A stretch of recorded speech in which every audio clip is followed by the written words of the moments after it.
जानकी देवी की दो बहुएं थीं। बड़ी बहू प्रियंका, छोटी बहू नेहा। प्रियंका सारा दिन घर का काम करती, जबकि नेहा सारा दिन काम चोरी के बहाने बनाती। एक रोज नेहा अपनी सहेली नीतू के साथ शॉपिंग के लिए मॉल गई हुई थी। दोनों मॉल में लगे एसी की ठंडी ठंडी हवा में शॉपिंग के मजे ले रही थी कि तभी नीतू की नजर घड़ी पर जाती है। ओह नो, 8 बजने को है। ओ गॉड, पता नहीं कब मैं घर पहुंचूंगी और कब जाकर खाना बनाऊंगी। आज तो मेरी सास मुझे खाई जाएगी। जल्दी चल नेहा, जल्दी चल। क्या हुआ नीतू, तेरे चेहरे की हवाइयां क्यों उड़ गई? नेहा, तेरी आंखें या बटन? तुझे मॉल से बाहर आकर इस भयंकर गर्मी का पता नहीं चल रहा? एक तो ये सड़ी हुई गर्मी हर साल सौत बनकर चली आती है, ऊपर से मेरी सास सारा दिन बिस्तर पर पड़े पड़े खाने की फरमाइशी करती रहती है। एक तो वैसे ही गर्मी, ऊपर से सारा दिन चूल्हे के आगे सड़ते रहो। मेरा तो गर्मी से बुरा हाल हो जाता है। सच कहा, लेकिन मेरे लिए ये गर्मियां सिरदर्द नहीं बनती। अच्छा, वो कैसे? क्योंकि मेरे पास गर्मी का ऐसा रामबाण जुगाड़ है जो मुझे हर साल इस सड़ी गर्मी से बचा लेता है। अच्छा, तो मुझे भी कोई टिप्स देना, फिर कभी फुर्सत में दूंगी। फिलहाल तो वो देख, तेरे ससुराल की सीमा आ गई। चल बाय। उसके जाने के बाद नेहा मन ही मन सोचती है, अब इसे क्या बताती कि कैसे मैं हर गर्मियों में अपनी सास और जेठानी का फायदा उठाती हूँ और गर्मी से बचने के लिए कैसे काम चोरी करती हूँ। अब मुझे घर पहुंचकर ही कोई ना कोई बहाना बनाना होगा। घर पहुंचते ही नेहा गर्मी के मारे हो रही सफोकेशन से हांफने का नाटक करने लगती है, साथ ही अपना सर पकड़ लेती है। ओह ओए माँ, ओह ओह, उफ उफ, ये गर्मी। बहू, तू घर पहुंची नहीं और गर्मी से तिलमिलाने लगी। सासू माँ, आप तो जानती हो ना कि गर्मी आते ही मेरा शरीर पिघलने लगता है। मुझे गर्मी से बहुत सफोकेशन हो रही है और सर दर्द भी हो रहा है। अगर आपकी इजाजत हो तो मैं अपने कमरे में जाऊं? हाँ हाँ, तू चिंता मत कर और अपने कमरे में जा, बड़ी बहू सारा काम संभाल लेगी। उधर किचन में खाना बना रही बड़ी बहू प्रियंका बड़बड़ाते हुए खुद से कहती है, उफ, ये सासू माँ भी ना जल्दी से देवरानी जी के बहकावे में आ जाती हैं और उनके बहानों को सच मान बैठती हैं और उन्हें आराम करने भेज देती हैं। मौत तो मेरी आएगी इन गर्मियों में खाना बनाने में। प्रियंका की देवरानी 2 साल पहले इस घर में बहू बनकर आई थी। प्रियंका पिछली 2 गर्मियों से ही नेहा की कामचोरी को भांप चुकी थी। उफ, एक तो ये भयंकर गर्मी, ऊपर से इतने सारे जन के लिए खाना बनाओ। ऐसा ना हो कि दिन रात गर्मियों में किचन में खाना बनाते बनाते मैं ही निपट जाऊं। वो ये सोच ही रही थी कि तभी उसकी देवरानी एसी में पड़े पड़े उसको कमरे से आवाज देते हुए कहती है, जेठानी जी, मेरे सर में बहुत दर्द हो रहा है। लगता है बाजार गई थी तो लू लग गई। आप प्लीज मेरे लिए 1 गिलास ठंडा ठंडा नींबू पानी बना कर ले आइए।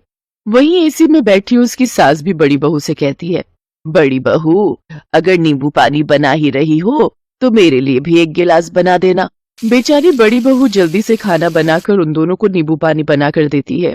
उसकी देवरानी एसी की ठंडी हवा में अपने बिस्तर पर लेटे हुए फोन चला रही होती है।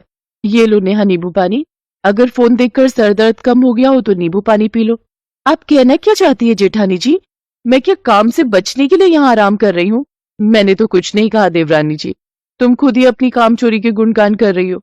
इतना कहकर बड़ी बहू कमरे से चली जाती है, लेकिन छोटी बहू के कान पर जूं तक नहीं रेंगती और वो आराम से अपना फोन देखते हुए नींबू पानी का आनंद लेती है। ऐसे ही एक रोज संडे वाले दिन नेहा अपनी सास के साथ बैठकर मैंगो शेक पी रही होती है कि तभी वो अपनी जेठानी प्रियंका से कहती है, अरे जेठानी जी, जरा मेरे कमरे की साफ सफाई कर दो, सारा कमरा बिखरा पड़ा है।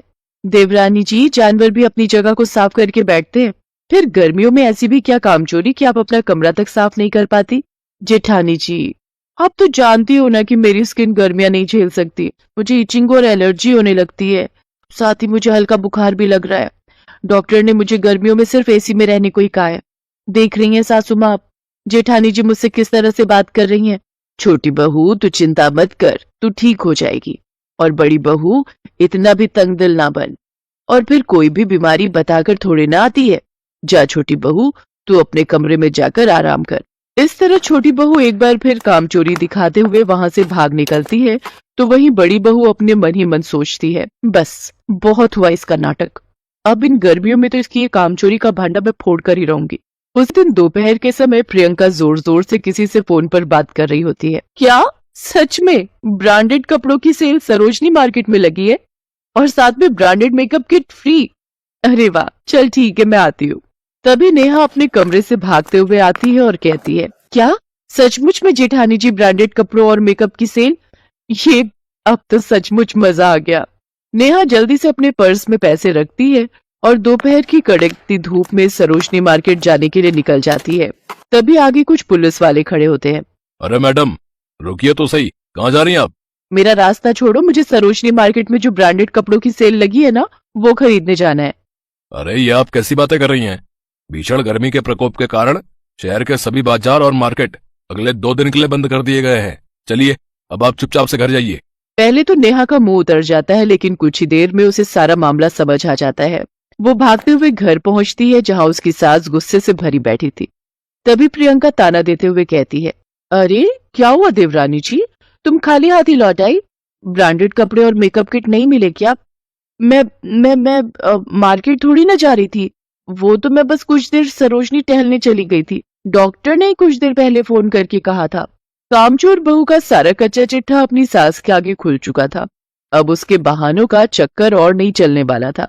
छोटी बहू, एक बात तो बता, कई दिनों से बिस्तर पर पड़ा मरीज सेल के नाम पर एकदम से उठकर कैसे भाग सकता है?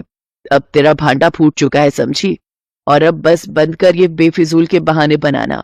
जेठानी और सास का बहुत फायदा उठा लिया तूने, इसलिए अब तेरी सजा ये है कि हर साल गर्मियों में 3 वक्त का खाना बनाने का काम तेरे जिम्मे और पानी वाला काम बड़ी बहू कर लेगी। ये हुई ना बात, जैसे को तैसा। सास के मुंह से ऐसी बात सुनकर नेहा का मुंह बन जाता है, तो वहीं बड़ी बहू खूब लोटपोट होकर हंसती है।